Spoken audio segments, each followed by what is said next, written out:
Good evening from Vietnam. Good afternoon to you, Christopher. Thanks a lot for spending your afternoon joining our Inside Sharing and share your stories to our global audience. And on behalf of the listeners around the world, we want to say thank you for spending your time with us. Well, welcome and thank you so much for inviting me for your podcast.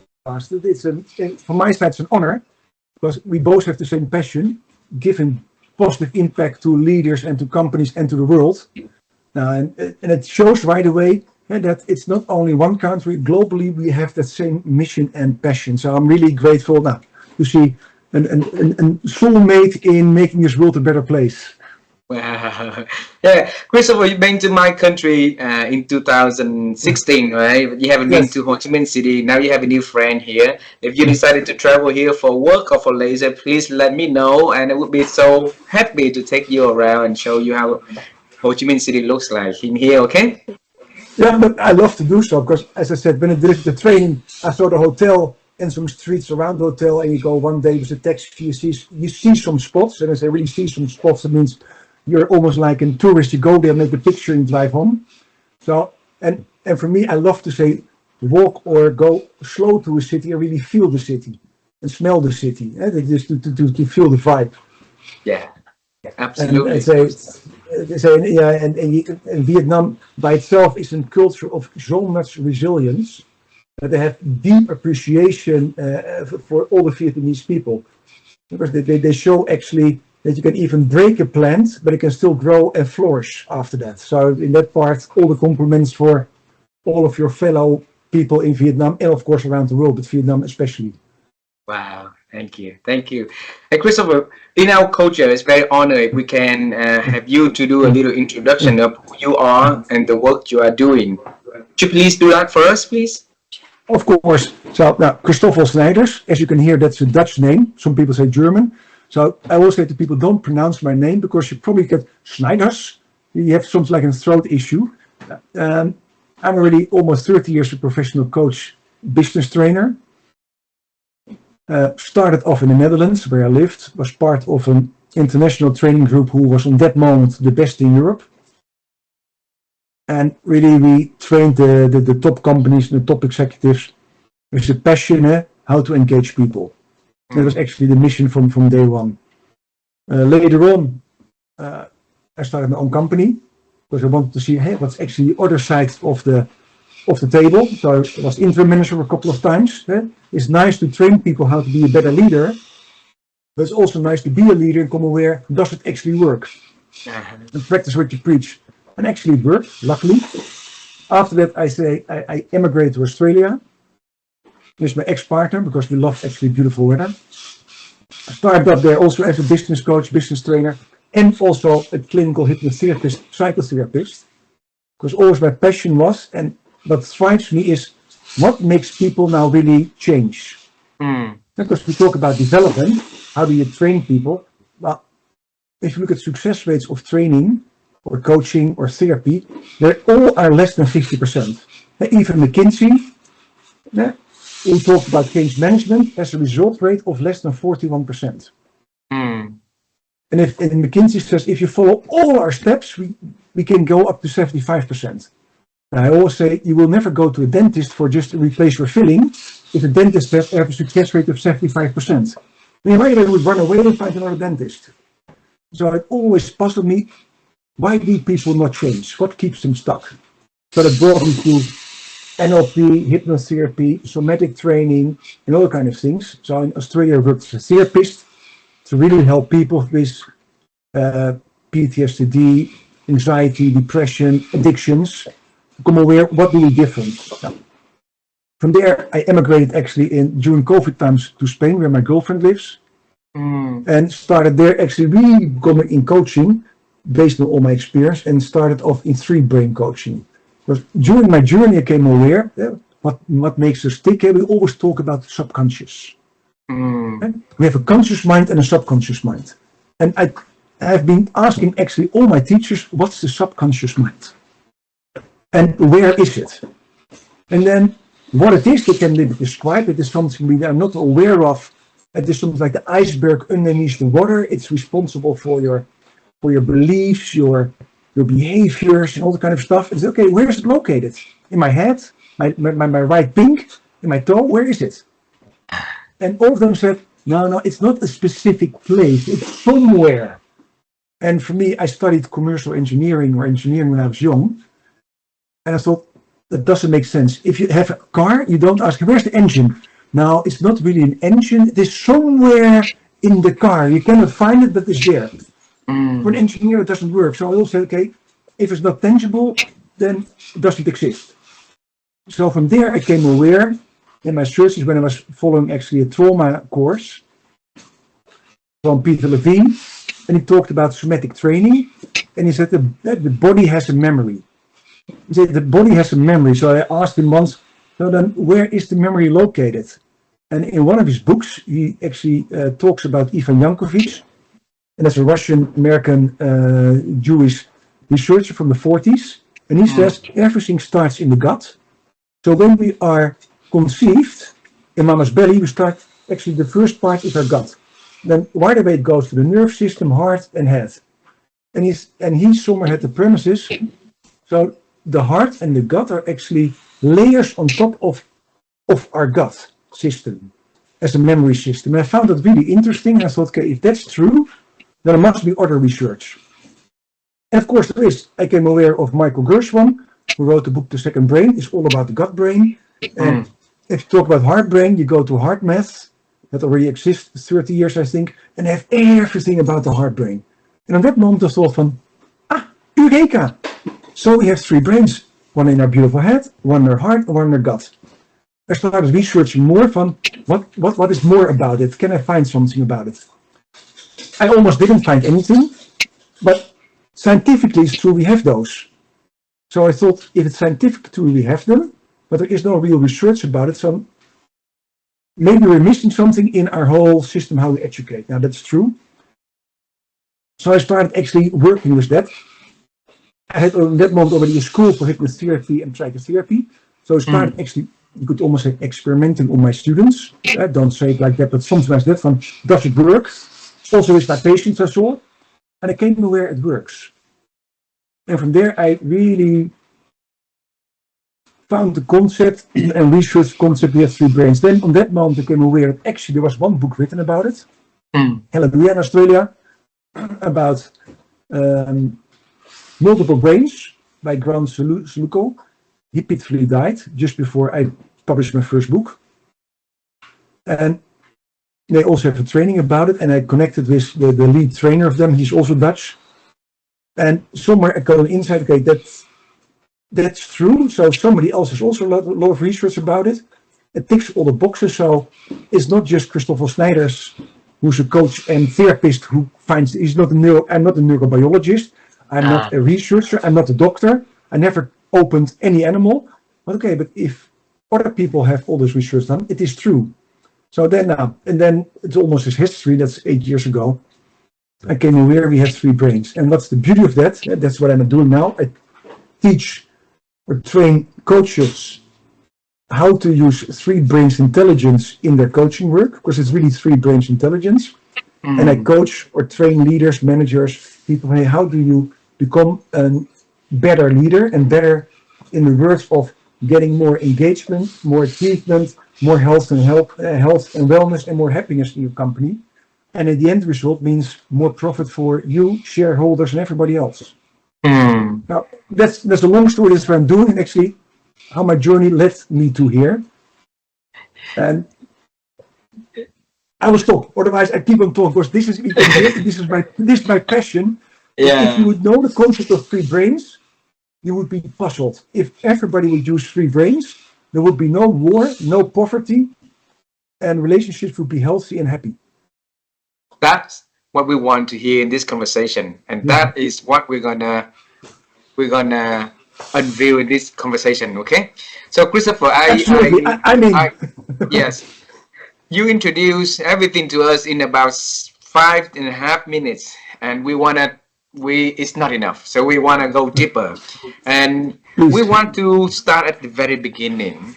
All right, so when you were little, what was your dream about the future self, the future things that Christoffel will do in this world? Now, when I was little, I've been born and raised in Amsterdam. My dad loves sports. He was actually really good sportsman in soccer and in running. So he always had a little hope that I would be the same. Now, me and playing soccer is really a no game.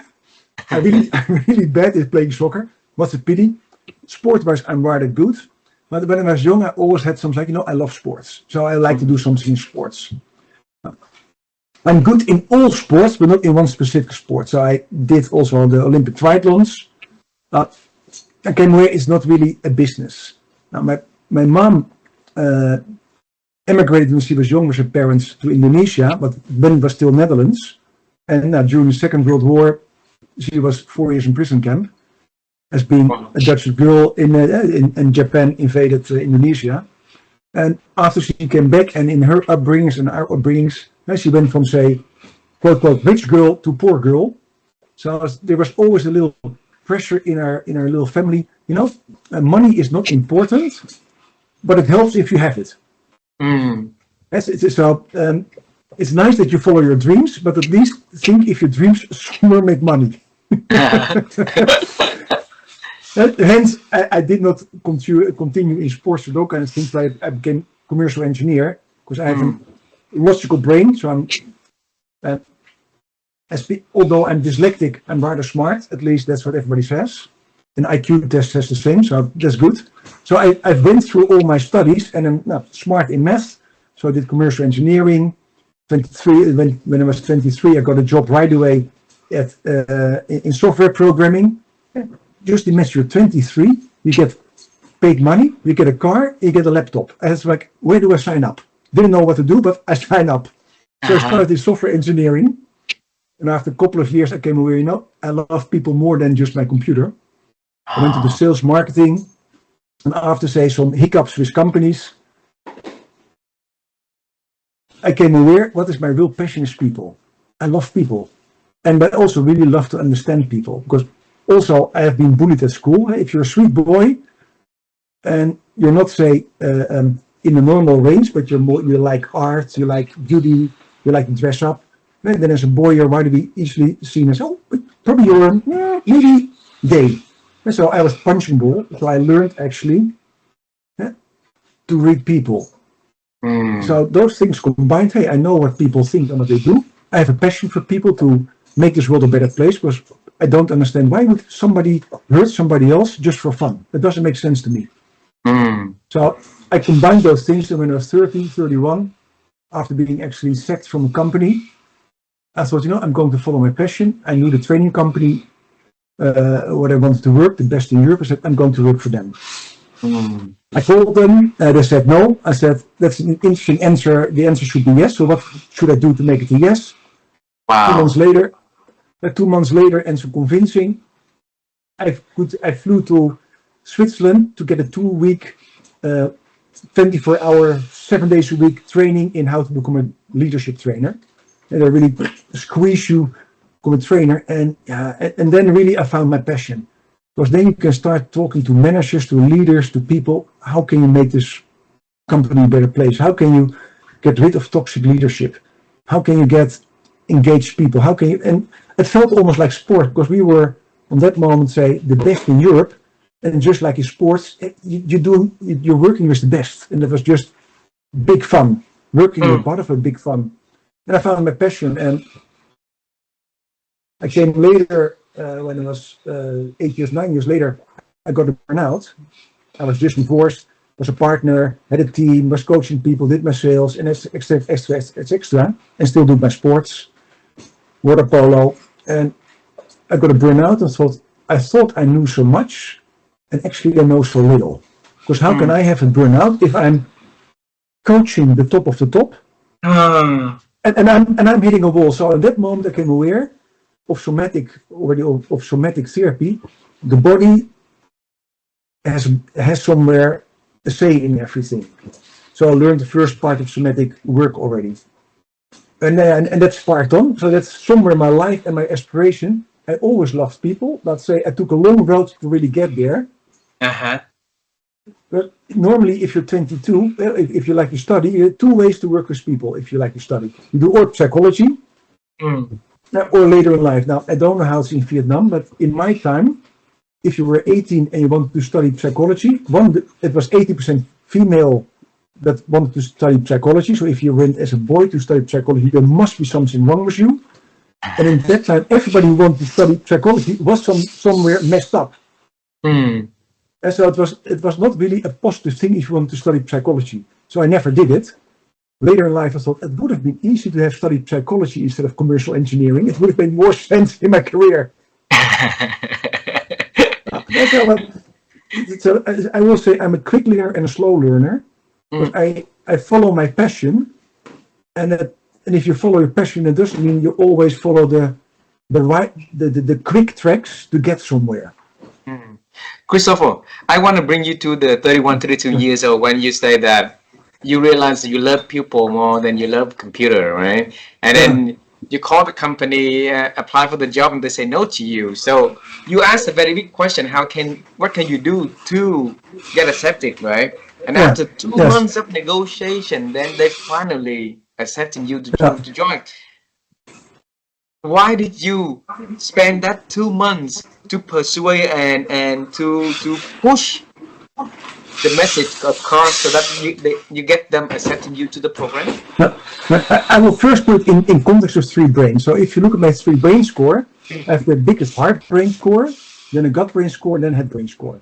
The heart brain is about people and connecting and socializing. The gut brain is the winner's brain. The winner's brain that likes to achieve, that likes to win, that likes to be number one. Is the egocentric brain. The head brain is the logical brain that thinks before it does. Now, so based on that score, you will see I do before I think, and the gut brain likes to win.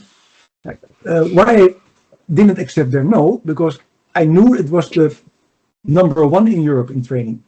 So if you like to learn the best, you would be there. And had an amazing learning program for the people who joined. So for me, I always said there is no number 2, there is no plan B. So when they said no, I had something like, okay, it's nice that you say no, but I decided I'm going to work for you. So we just have to find a way how you can say yes. And I still remember the lady said, you're rather persuasive. I said, yes, because everything inside me says I'm going to work for you. And don't ask me why, but everything feels for me I should work for you. And she was like, okay, you go to our headhunter, convince him. If you can convince him, we can talk. I went to the headhunter. We had something like, the whole procedure is closed. So I don't know, we already hired everybody, it's closed. So then I asked the guy, so then why did you say yes to meet me? Are you here just in for the money or is there something else? He said, that's a good question. I said, yes, because somewhere inside me said that I should meet you. I said, no, okay, so then we're good. Then we have a good match. Now, 1 hour later, he said, yes, you can go to the next round. You can talk to the company. And to be honest, later, 1 year later, after I worked for the company, I got the computer of the old CEO because the old CEO, we all get new computers, but the new ones get the old computers. But as having worked in computers, I knew actually to retrieve the data from the computer. So I retrieved the data and the emails. So I found an email that was about me. And the headhunter wrote an email to the CEO. We've got a guy here, Christoffel named. He is so extremely freaking stubborn that he likes to work with you. That even if I say 10 times no, he says yes. He's like the Baron from Munchausen. That's a story from childhood. Baron from Munchausen pulled himself with his hair outside the mud. So he pulled himself up. He said, he's just like that guy. He said, you say no. He bounced back and says, that's okay, let's go on. He said, it's incredible. He said, he will be a pain in the ass, but probably also extremely good. So I saw an email, but anyhow, after I went to, then I had to do a presentation if I had leadership skills and training skills. And I still remembered, I was there all by myself, and there was a CEO of the company, and there were 2 senior partners there. And I was there all by myself. They said me huge you. So we had some like there, and there. And I still think I'm the only one giving a presentation for these 3 extremely good guys. Or they're crazy, or they see something as me, but I should not pee my pants, because now I get nervous. So I think before my presentation, I went 8 times to the toilet. I did my presentation, and we had a chat, and they asked all the questions if I like to work 60 or 70 hours a week and all this kind of stuff. And I said, I don't mind. Probably I'm much smarter than everybody else, so I'll work only 50 hours to do the same. And the guy said, "You're rather arrogant." I said, "No, I just know who I am because I love my sports. I love the water polo and those kind of stuff." Wow. And I still remember, I walked. The CEO walked with me to the exit, and at the exit door he said, "Just think it over about your decision." And I said, "I don't have to think. My answer is yes." I said, "But if you ask me that question, it sounds that you already have made your decision. That's interesting." And I walked away because he didn't say anything. But 2 days later, they called me. 2 days later, 2 days, not the day after. 2 days later, yes, you're in. We just have to discuss your salary. And I spoke then with one of those three and said, "I just have an idea that you already made the decision before it was outside the door." He said, "Yes, we made the decision. Actually, you were before you out the door." So we said something like, "That guy shows so much passion to work here, and so much love and so much craziness that it would actually be crazy for us not to hire him, because the guy breathes actually our genes out from the company. He's almost like he's made for us." So that's why we said yes. He said, "On the other hand, we know you're so extremely stubborn that probably we have to hit you 20 times before you start listening." That was actually true. That was also true, to be honest. Right? Teach us, Christoffel, how can we be that determination and resilience in our life, where a lot of people now they're giving up so easily for the things they love doing? That you could say, do they really love it? Because did you ever fall in love with a girl? Yes. Or boy? Yeah, I don't know your preference. So then, do you know those first times that you like to call her and like to meet her, and that she says yes, I can that time, and you skip everything, you run to her, you do everything, and you almost don't sleep and still have energy. That is when you really follow your heart and the passion is there. Because the moment your heart is in it, it releases oxytocin, it releases neuroperiferine, that's the energy mode. It connects with the rest of the body, gives me energy. Then your gut brain steps in, your gut brain has cortisol, adrenaline, and all kind of things, just to give you all the energy. And it just happens. You could say, to compare it in another way, and you hear those stories of parents, when something happens to their kid, they have all the energy to save their kid. Yeah. And they do the amazing stuff. Now, that energy is released when you really follow your passion in your heart. That you can do miracle things. So if people say, I love to do my passion, but I don't have energy for it, I know it's too hard work, then I always say that then it's not your real passion. If it's really your passion, you would do it. Because the moment the oxytocin is released, and you really love it, also epiperiferine are released in the head, and that's that stimulation drug that gives you just the high speed, and just happens. So nowadays, it's also different. I will not say the old times were better, because they were not. But nowadays there's much more choice. My choice of playing things where you play outside with a ball, you play with your friends, or maybe you read a book. Or you could watch maybe one of the good channels on television. Nowadays, you have 100 channels on television, you have Netflix, you have a Disney channel, you have whatever kind of channels you have. On this little mobile thing, you have 40,000 apps, then you have all the social media. So there's so much to see that actually it creates almost a FOMO, the fear of missing out. So it's hard really to follow your passion, because people don't connect with the body anymore, because the moment you're on this, you're actually not in your body, you're in your head. And if you're in television, you're also in your head, because your body is actually getting all the signals, maybe because you identify with a program, but your body is not steering the direction, it's secondly. So to feel passion, the heart should come first. When you look at social media, that is addictive. Addictive is actually this one is first, dopamine and other kind of release of neurotransmitters, and the body follows. And that's a huge difference. If the heart is in it, really the heart is in it first, you have all the energy. So what can we do to have the heart to come in first to get that full energy, Christoffel? Now, let's not talk about children in general. It means really to start connecting with your body again. Connect with the body. Really what people say, get out of your head. And really, that means actually go into your body. Yeah, start feeling what's happening. If I do my training or I work with people, and I ask sometimes, I ask them in coaching, so from they told a topic, blah blah blah blah blah blah blah, and I said, okay, really interesting. And I'm just let's just do some game. Then just imagine for a moment that all the logic is gone. Dear CEO or dear manager or dear client, and you would just follow your heart. What would you do? And a number of times I hear, follow my heart.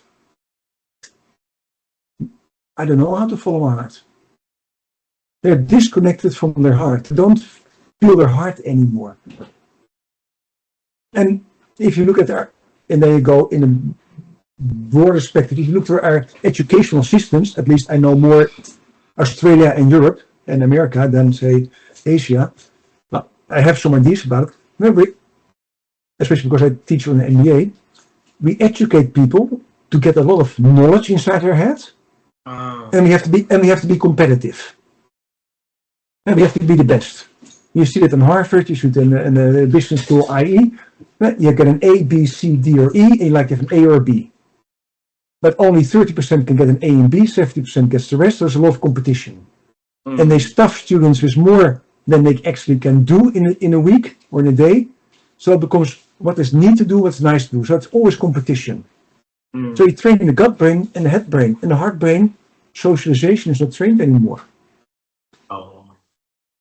And if you, I don't know, I know it's in Europe, I don't know how it's in Asia, but say activities that use the body, like gymnastics, dance, art, are skipped out of the curriculum of a lot of schools in Europe because it costs money. Yeah, we focus on language and on math and I don't know, whatever it is.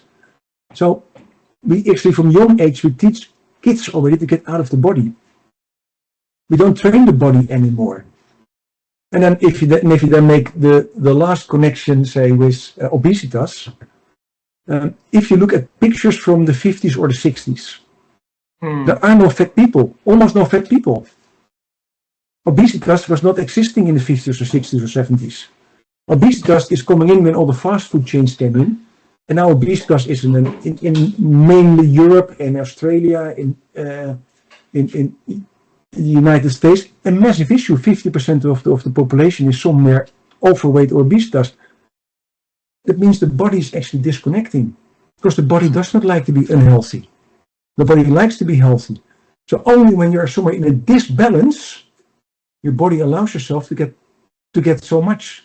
Because just imagine why obesity is actually a disbalance. Now we're still animals. We can call ourselves humans, but we're still animals. 5,000 years ago, when we're still hunter and gatherers, and you had to run behind a deer. Do you think if you were weighing 120 kilos, you had any chance of catching a deer? No, you would actually then or lose your 70 kilos and become 50, 60 kilos again and start running again, or you would die because you're unfit to survive. Now, our body is made to survive. So the moment we actually create a body that is unfit to survive, that means we're out of balance. So we don't listen to our body so much anymore. And if you train our gut system and our micro and actually our gut bacteria all on sugars and fat, what is in whatever kind of food you find in the stores nowadays, you train actually the combination of what is the gut bacteria, and the gut bacteria can have connection with the brain upstairs, and actually they start changing the whole system. So we train ourselves to be unhealthy. So that's the whole bigger picture. And so it's a huge answer that connects right away some social economic problems there. So we get more and more disconnected.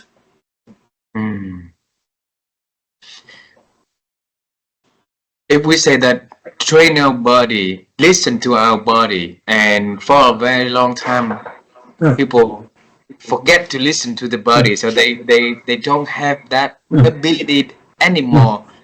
what is the baby steps we could do to start listening to our body, then responding to it?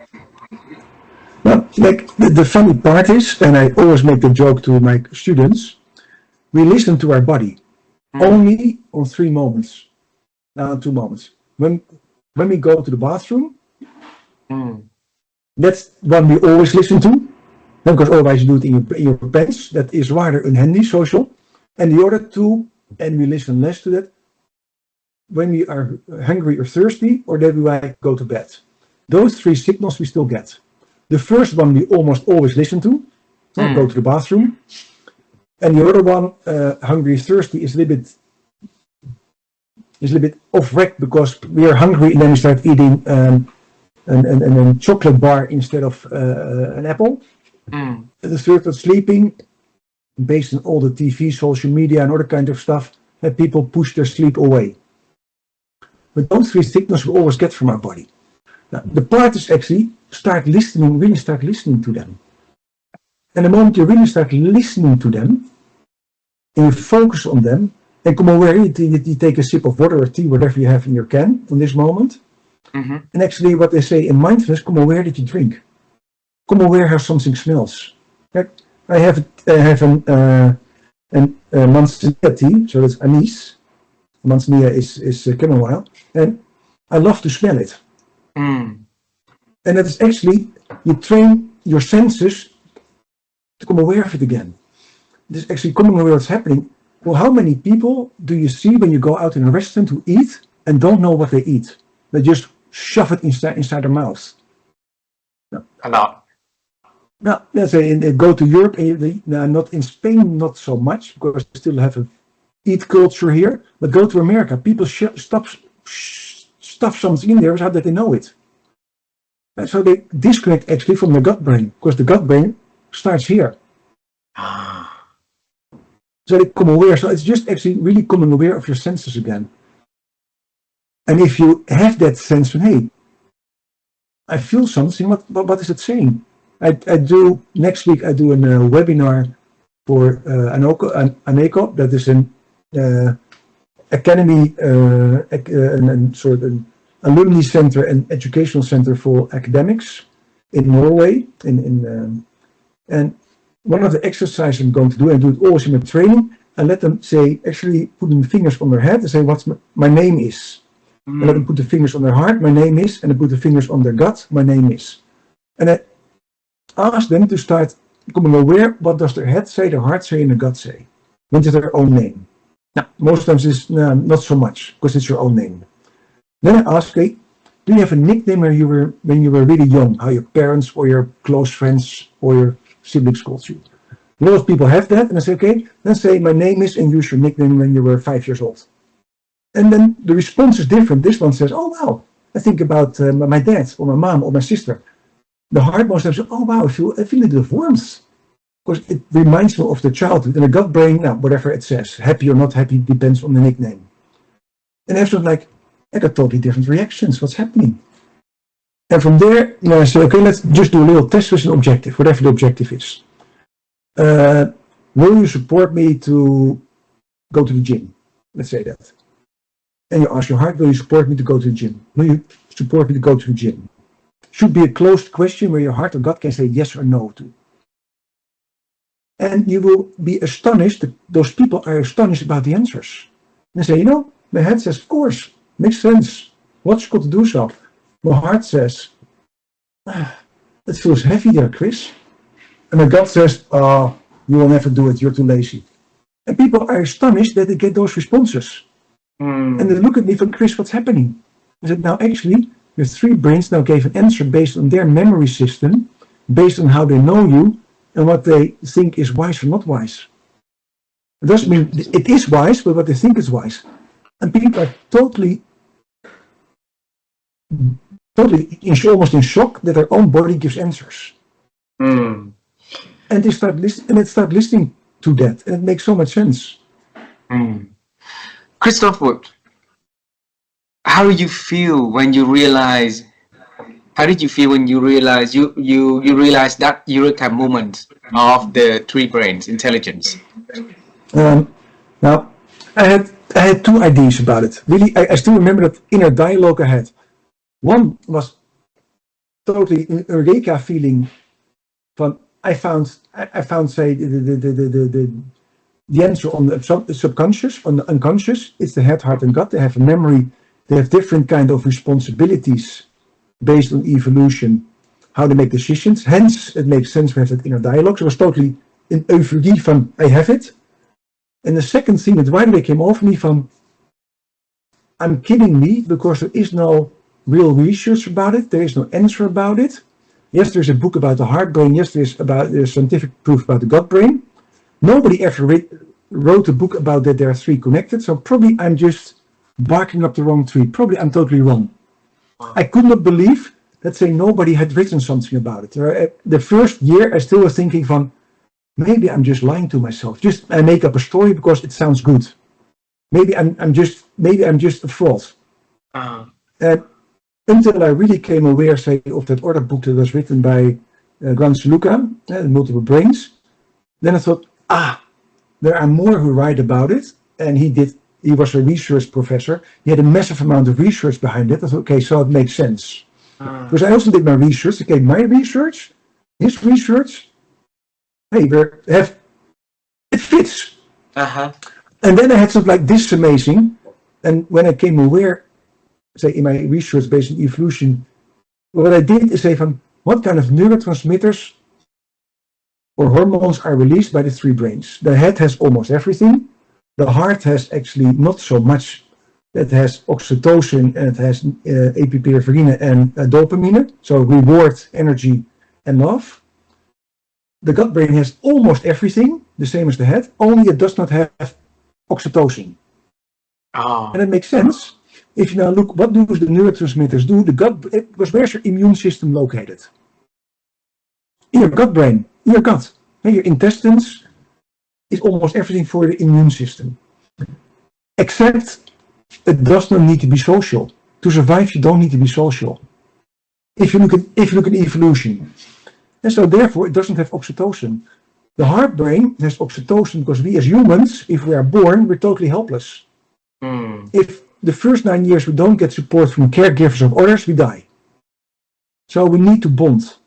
So hence the heart is there. Now, then the head is there to as almost like a control center to get everything in place somewhere. And actually, to do something amazing is to put a memory and time in there. Because there are more animals in this world, but a few have the capacity as us to have a cause and effect analysis. But the heart and gut don't have cause and effect analysis in time. But we know, hey, what happened yesterday could affect tomorrow. And that's where the head steps in. But to remember what happens yesterday, we need a massive brain and massive memory. Beautiful. And when I came aware of it, I thought from, this gives so much answers. And if you then listen to music, and I love music, and you go to say one of the famous movies of Grease. Everybody knows Grease. Olivia Newton-John, John Travolta. And you hear then Olivia Newton-John singing, my heart says yes, but my head says no. And you hear all those other things about heartbroken, and all those kinds of things. It makes sense what we say. Then all those sentences we have and sayings we have in language make sense. Hey, I cannot digest this. Okay, but it's not good for you. So you hear in language a lot of sentences where they right away go to the head, the heart, or the gut. So we have already a long time that wisdom, only we never put, say, the scientific marks in it. So it gave me the euphoria because now it's there. So why do I say yes also to you? But one, I love Vietnam. It's a huge admiration for you people. But secondly, I would love that everybody starts learning this. Got one little example. So the gut brain does not have oxytocin. Oxytocin is the bonding, caring, and loving neurotransmitter. The gut brain does not have it. The gut brain has epinephrine, adrenaline, cortisol, testosterone, etc., etc. The gut brain does not care about anybody else. It's extremely egocentric, me-oriented brain. Because so just imagine your gut brain dominant and you don't listen to your heart. What could you do with other people? You could kill them, torture them, rape them, burn them alive. The moment you put the heart in there, it doesn't happen anymore. Because then you feel human and you would not do that anymore. And if you then have also your head screwed up, you come aware it doesn't make sense to do so because the world is big enough for all of us. So my big passion is, if we start living with three brains and we start listening to them, a lot of the toxicity in companies, a lot of the cruelty that happens in between people, and maybe even worse, would somewhere end. And of course, that's a huge dream I have, but somewhere it makes sense. Beautiful. Yeah. And it sounds like a really big dream, and maybe I will never see it in my lifetime, but at least it's worth dreaming for. It's worth living for. Yes, I totally agree with you. And thanks for making that impact through the works you are doing. You have the leaders to have the people to build up the intelligence for that three brain so that, they themselves can get better first. Then when they get better, they can help the people, in their lives to get better. Okay? And the Last beauty is, question, and just to interrupt you, 2 years ago, and there's research of McKinsey about great leadership, and what are the 4 traits of great leaderships. But also Paul Zek from Harvard University wrote a book about, say, the trust factor. And there are more books about it, but this book is 2 years old. But why I loved Paul Zek, because he did, just like McKinsey, massive research, and just like Gallup organizations, what do companies and people, what does them make flourish? What makes them better than the rest? And you see in all 3 researches that if companies work, say, as a team, where engagement is really high, they value people as people, they have less sickness, more happiness, and actually more revenue and more profit. So they have better health and wellness and much more money. So from a logical standpoint of, say, all those shareholders who just like to maximize the profit, even working with 3 brains would make totally sense because you maximize profit without burning the ship. So that's why I also love to bring it out there, because it's actually it's a no-brainer. Okay, so sorry, now your last question. Excuse me for interrupting you. Yeah, I have the last question because we've scheduled for 1 hour, and then I got a plane to catch after this. So Oh wow. yes, my wife and I, we've been on the quest to help people to improve their ability to think. And you are the very, very great thinker. You're trying to connect in the dots and then try to create something that help people to get better. So we want to ask the secret of your thinking. So how have you been growing your ability to think, Christoffel? Now, there's 2 reasons. One, say, if you're a little bit, say, if I would now be diagnosed, probably say, oh, he has a little bit ADHD, maybe a little bit autistic spectrum. By the way, he's also dyslexic, so yes, he's messed up, put him on medication. Now, the beauty of that diagnosis is that the head brain likes to think differently. So I have an advantage, say, how I think. So I like to do 5 things on my screen and like to see the connection. So I'm more a global thinker. So I have that little bit advantage. What makes me think so much is I always love, just like little kids, ask the question, how does it work? Why? I don't accept, just accept it as it is. If people say, just learn it how it is, why? Because I tell you so, then everything inside me says, no, that's no argumentation. I don't believe that. That's how people go to war and get killed. Just follow the leader and get shot. I'm not going there. So I always say, how should it work? Why is that? And like the little engineer who likes to know, hey, I like to turn off the screws and see how it works. And I don't accept how it is. I like to understand. And the moment you like to understand, you start thinking about it. And the trick I use is, if I read a book, I like to understand the book. I don't like to never ask what's on page 79. I really don't know. But I can tell you how the book combines. So I like to remember as understanding. If you think about the ways how we actually learn, according to neuroscience, you have 3 declarative memories: a working memory, and a semantic memory that is just catches the words and a memory that really connects the storyline. And if you like to remember that, you have to create a storyline. It is just 1 minute. Just listen to me and tell me the story. 2 legs is sitting on 3 legs and is eating 1 leg. 4 legs steps in and grabs 1 leg and runs away. 2 legs stands up, grabs 3 legs, runs behind 4 legs. Catches 4 legs, hits 4 legs with 3 legs. 4 legs drops 1 leg and runs away. 2 legs picks up 1 leg and walks back. Now, please repeat the story. And you think, Chris, you're crazy. Now, this is say if you learn the facts. And only if you're Big Bang Sheldon, you remember with a photographic memory the story. But if I now tell you a story, a guy is sitting on a bar stool eating a T-bone steak. A dog comes in and steals the T-bone steak and runs away with the T-bone steak. The guy stands up, takes the little stool and runs behind the dog. Catches the dog and hits the dog with the stool. The dogs drop the T-bone steaks and runs away. The guy picks up the T-bone steak and walks back. Then probably he can tell the story almost in perfect back. Now, that's the difference how we remember. So I like to remember the story, not the facts. I see. So the moment you say, I like to understand the storyline, then you get curious and you start learning. So, thanks, Christopher, for all of the beautiful conversation tonight. I really hope that the next time that you ever travel to this country, you let me know. I would love to meet you. If I wouldn't do that, I would feel extremely bad because I know I have a friend in Vietnam and it will feel extremely bad if I would not visit a friend. So thank you so much for your time. Thank you very much for your time. Say hello to your family, please. Okay. You too. Bye-bye.